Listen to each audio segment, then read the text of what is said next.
நிறைய பேர் இப்படிலாம் கலக்காமல் மேலக்கா எடுத்து ஊற்றுறாங்க. அப்படி ஊற்றக்கூடாது. நல்லா அடித்து கலக்கிக்கணும் ஃபஸ்ட்டு உப்பு போட்டு.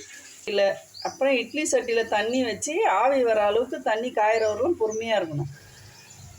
அப்புறமா தான் இட்லி ஊற்றணும். அதே மாதிரி இட்லி ஆட்டினாலும் மாவை தூக்கி நல்லா தண்ணி காஞ்சோன்னு இட்லி ஊற்றணும். இப்படி ஊற்றினா தான் இட்லி குண்டு குண்டாக வரும். சில பேர் மாவை ஆட்டினோடனே தூக்கி ஃப்ரிட்ஜில் வச்சுருவாங்க. அப்படி வைக்கக்கூடாது. 6 மணி நேரம் நல்லா புளிக்க விட்டு பொங்கி வந்தோடனே உப்பு போட்டு நல்லா அடித்து அதுக்கப்புறமா தான் ஊற்றணும். இப்படி செஞ்சிங்கன்னா இட்லி அருமையாக வரும். கரெக்டாக 6 நிமிஷத்துக்கு மேலே வேக விடக்கூடாது. அதிகமாக வேக விட்டால் லப்பர் மாதிரி ஆகிடும் இட்லி. இட்லி கரெக்டாக 6 நிமிஷம் ஆகிடுச்சு.